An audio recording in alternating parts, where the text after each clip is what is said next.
Hello, my dear friends. I am Raj Mohan Mishra, and I am here to explain you the basic concepts of experimental chemistry, which is extremely important for class 11th, class 12th, and competitive examination point of view. This series of lecture has been brought to you by SnapSolve, and we will start with the very first topic of our lab experiment concepts, that is volumetric analysis. The concept behind this experiment is mole concept. इसके पीछे जो concept है वो है हमारा mole concept, जो कि आपने ऑलरेडी पढ़ रखा है, क्लास 11th में हो तो भी और क्लास 12th में हो तो भी आपने ऑलरेडी पढ़ रखा है इसको, ठीक है, क्योंकि मोल कॉन्सेप्ट हमारा सबसे पहला चैप्टर का पार्ट होता है।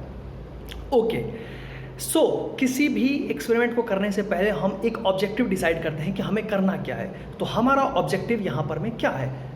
हमारा एम है यहाँ पर में कि हमें एक ऑक्जेलिक एसिड का सॉल्यूशन बनाना है जिसकी मोलैरिटी 0.1 मोल पर लीटर होगी और जिसका वॉल्यूम 250 मिलीलीटर होगा। और ये बनाने के लिए जो हमें दिया गया है वो क्रिस्टलाइन ऑक्जेलिक एसिड दिया गया है, ठीक है। ये क्रिस्टलाइन ऑक्जेलिक एसिड कैसा दिखता है? तो पहले हम देखते हैं ऑक्जेलिक एसिड। ये बिल्कुल ऐसा दिखेगा हमें, जिसमें कि पानी नहीं है, नॉर्मल ऑक्जेलिक एसिड है। इसमें डिहाइड्रेटेड ऑक्जेलिक एसिड इसको हम बोल सकते हैं। लेकिन जो हमारा एक्सपेरिमेंट के लिए दिया गया है ऑक्जेलिक एसिड वो क्या? हाइड्रेटेड ऑक्जेलिक एसिड, और उसमें 2 मॉलिक्यूल्स ऑफ वाटर भी चिपके होते हैं, ठीक है। ओके, सो अब हमें निकालना होगा कि इसका फॉर्मूला क्या बन जाएगा। तो ऑक्जेलिक एसिड का खुद का फॉर्मूला था क्या? C2H2O4, लेकिन इसमें पानी हमने 2 मॉलिक्यूल ऐड कर दिया पर मॉलिक्यूल ऑफ ऑक्जेलिक एसिड, तो इसका फॉर्मूला हो जाएगा C2H2O4.2H2O। डेफिनेटली यहाँ से आप इसका मोलर मास निकाल सकते हैं और वो हो जाएगा 90 + 36, that is 126। Okay, so molarity के बारे में आपको ऑलरेडी पता होगा कि मोलैरिटी का फॉर्मूला होता है number of moles of solute पर लीटर ऑफ सॉल्यूशन।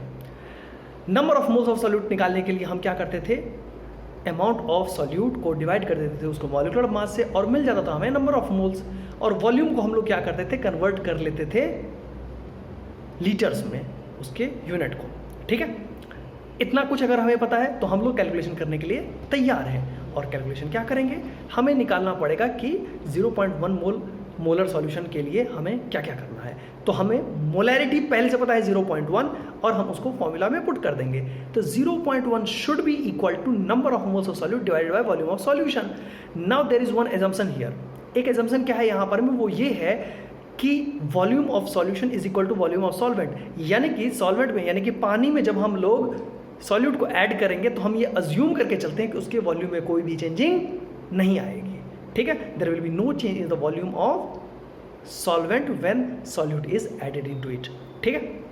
ओके, सो हम देखिए यहाँ पर मैं करते क्या है, हम यहाँ पर क्या करते हैं कि 0.1 को इक्वेट कर देते हैं number of moles divided by volume से। वॉल्यूम हमें दिया हुआ है 250 मिलीलीटर विच इज 0.25 लीटर।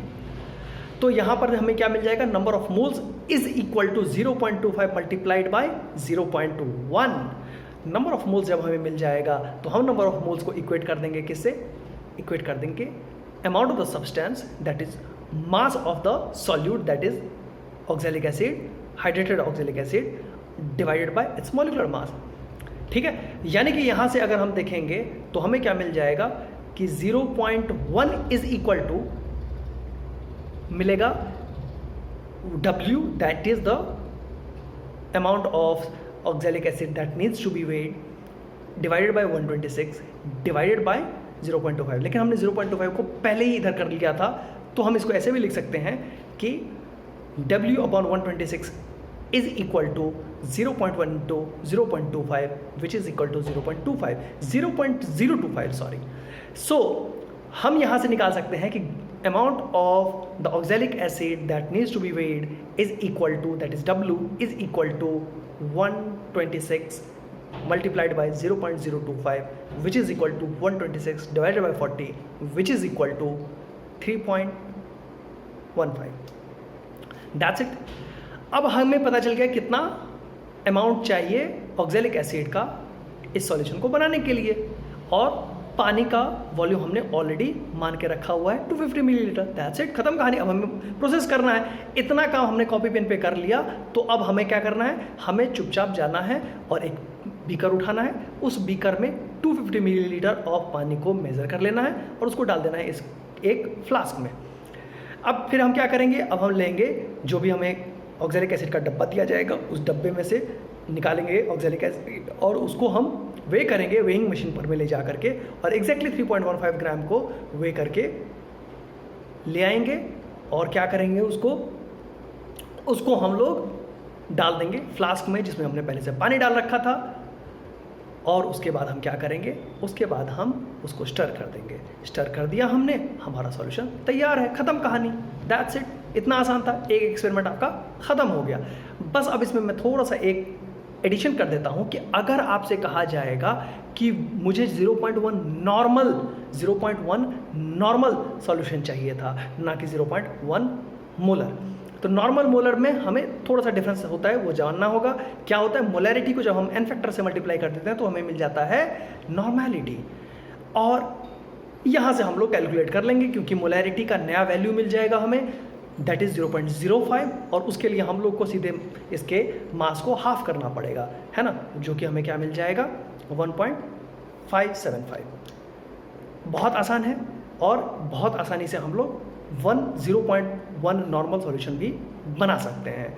आप इसको ऑल्टरनेटिवली ऐसे भी देख सकते हैं कि हम जैसे नंबर ऑफ मोल्स निकालने के लिए क्या करते थे, जो भी गिवन मास होता था उसको हम डिवाइड करते थे किससे, मॉलिक्यूलर मास से। यहाँ पर में हम लोग क्या करते हैं, इक्विवेलेंट मास से डिवाइड करते हैं, तो हमें नंबर ऑफ इक्विवेलेंस मिलता है, और नंबर ऑफ इक्विवेलेंस पर लीटर ऑफ सॉल्यूशन जो होता है उसको हम क्या बोलते हैं, नॉर्मैलिटी बोलते हैं। दैट्स इट, खत्म कहानी।